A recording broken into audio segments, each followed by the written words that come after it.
kamu sama Po Yuli. Yang jawab salam cuman setengah. Mari kita ulangi lagi. Assalamualaikum warahmatullahi wabarakatuh.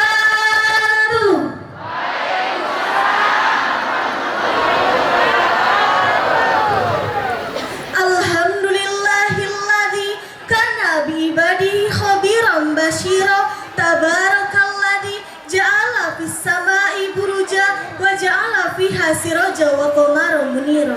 Asyhadu an la ilaha illallah wahdahu la syarikalah al-ghaniyyu an kulli masyiwa wa asyhadu anna Muhammadan abduhu wa rasuluhu la nabiyya ba'da. Salatan wa salaman daimaini mutalazzimain ala habibika mujtaba Ala habibika wa mustafa sayyidina wa qurrati ayunina wa maulana Muhammad sallallahu alaihi wasallam. Muhammad ibni Abdullah wa ala alihi wa sahbihi wa mawalah wa man tabi'ahu bi ihsanin ila yaumil qiyamah. amma ba'du. Nas'alukal barakah, nas'alukal karamah, Nas'alukal fadilah bi ayatil karimah wa bi qawli yahtadil muhtadun. A'udzu billahi minasy syaithanir rajim. Bismillahirrahmanirrahim. Laqad kana lakum fi Rasulillahi uswatun hasanah. Al-ayah. Shadaqallahul azim. Your Excellency, Sahibul Fadilah As-Sa'adah Mudirul Mahad Riyadul Muta'alimin Al-Islamiyah.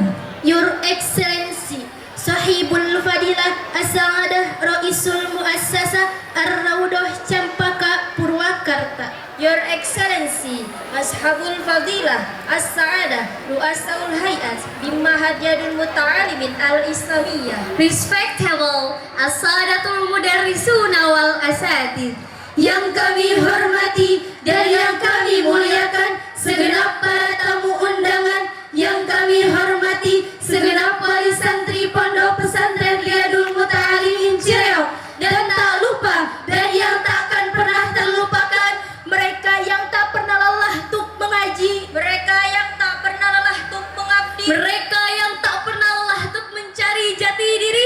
Inilah kami, santriawan santriawati Pondok Pesantren Riyadul Muta'alimin Cireok, bersama mengaji, bersama mengabdi. Al-Istihadul Kamilil Qiyadah wal Istihadul Kamilil Ta'ah.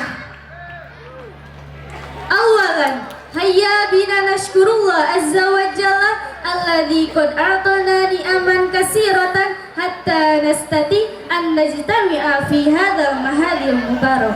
Salawat dan salam semoga selalu tercurah limpahkan kepada sang revolusioner Islam, Sang Panglima Perang yang tangguh dan tak terkalahkan, Sang penerima wahyu dan agung kitab Al-Quran, sang penebar rahmat bagi seluruh alam. siapakah beliau? Habibana wa syafi'ana wa maulana Muhammad sallallahu alaihi wasallam, hamilul basyari alal muttaqin, hamilun nazari alal mujrimin. Kepada keluarganya, para sahabatnya, Para tabi'in tabi'atnya, serta kita selaku umatnya yang mudah-mudahan mendapatkan syafaatnya di yaumil qiyamah. Amin amin ya rabbal alamin. Hadirin rahimakumullah. Alvin Toffler dalam bukunya The Future Shock and the Third Wave, beliau menyatakan era milenium merupakan era institutional change, yaitu era menjamurnya berbagai media komunikasi.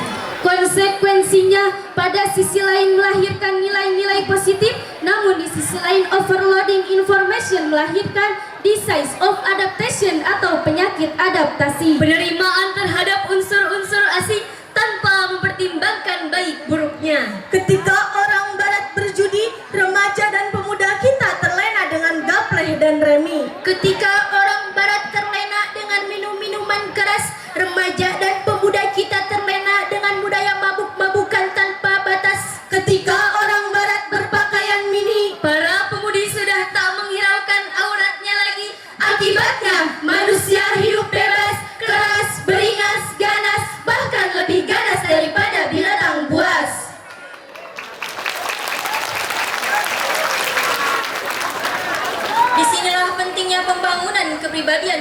positif, khususnya sebagai muslim dan muslimah yang akan menjadi pemimpin umat.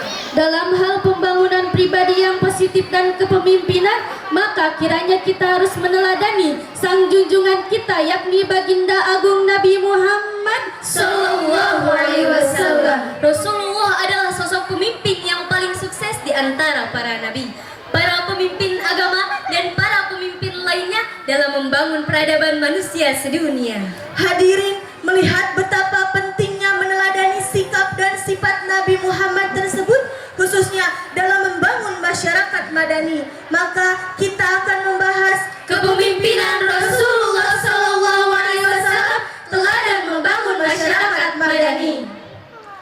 Allah Subhanahu wa taala berfirman dalam Quran surat Al-Jumu'ah ayat 2. A'udzu billahi minasyaitonir rajim. Bismillahirrahmanirrahim. Huwallazi ba'atsa fil ummiyina rasulan minhum yatlu 'alaihim ayatihi wa yuzakkihim wa yu'allimuhumul kitaba wal hikmah wa in kanu min qablu lafi dhalalin mubin. Yang artinya dialah yang mengutus kepada kaum yang buta huruf seorang rasul di antara mereka yang membacakan ayat-ayatnya kepada mereka, mensucikan mereka, dan mengajarkan kepada mereka kitab dan hikmah as-sunnah. Sesungguhnya mereka belum benar-benar dalam kesesatan yang nyata. Menurut Dr. Muhammad Sulaiman Al-Askari dalam Zubdadut Tafsir min Fathil Qadir, lafad al-ummiyina maksudnya adalah kondisi bangsa Arab yang sebagian besar bukan saja tidak mampu membaca dan menulis, tapi tenggelam dalam kehidupan jahiliyah secara total. Kebobrokan moral merajalela dalam bidang sosial, marak mabuk-mabukan di dalam bidang pemerintah, etnis dan golongan yang dikedepankan. dalam bidang hukum muncul love or jungle to be politely of people, hukum rimba menjadi peradaban, Orang kaya mangsa yang miskin, orang pintar memangsa yang bodoh, orang kuat menghantam yang lemah, bahkan yang paling mengerikan martabat wanita diinjak-injak. Sehingga setiap lahir bayi wanita dikubur hidup-hidup, tak peduli terdengar jerit pakik tangis bayi di dalam tanah. Na'udzubillahi min dzalik. Dalam kondisi seperti itu, Rasul tampil sebagai sosok yang diwarisi dengan jiwa kepemimpinan, mengemban 4 misi utama.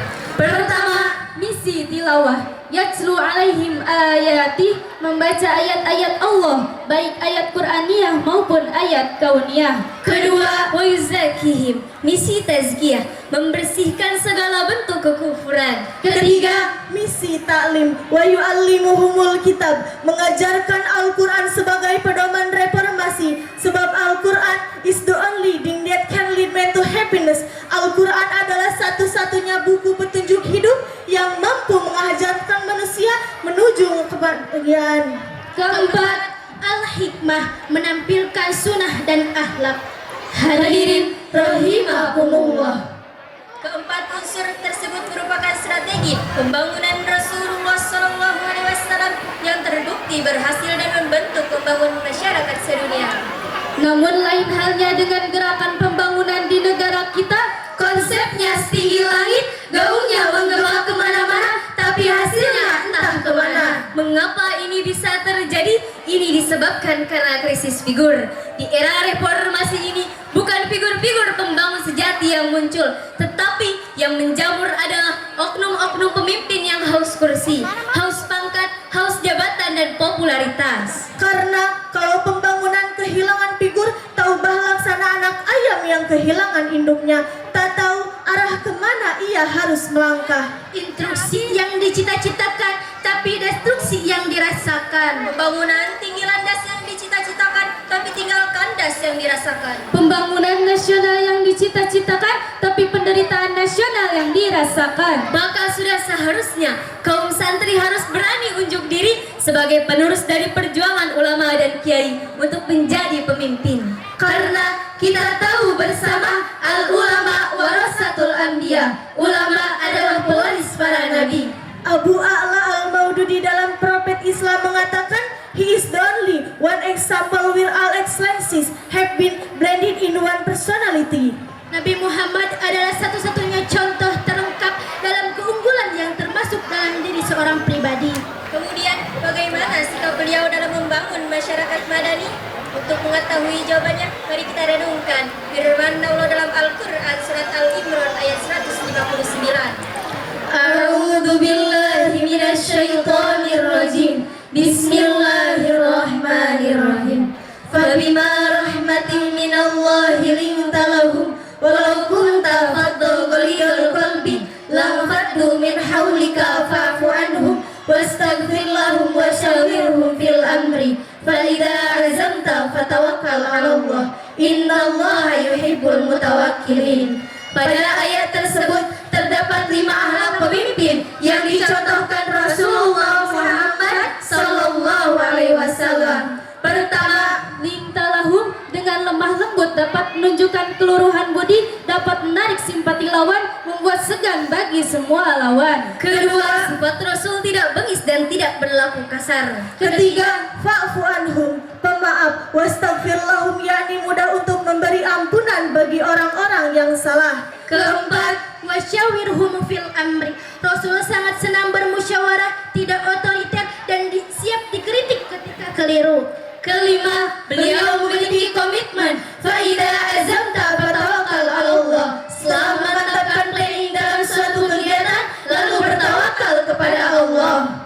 Hadirin rahimakumullah. Itulah di antaranya sikap dan sifat yang Rasul miliki dalam menciptakan peradaban manusia. Dengan demikian, kita harus mencontoh kepribadian Nabi Muhammad sallallahu alaihi wasallam, dan orang yang dapat mencontoh beliau hanyalah orang-orang yang beriman. Semoga kita dapat segera menyempurnakan iman sehingga berhasillah kita dalam membangun masyarakat madani. Amin. Yumkin ila hadza minna in wajadtum minna al-akhta'at fastabiqul khairat. Cukup sekian yang dapat kami sampaikan, kurang lebihnya mohon dimaafkan. Ihdinas syiratal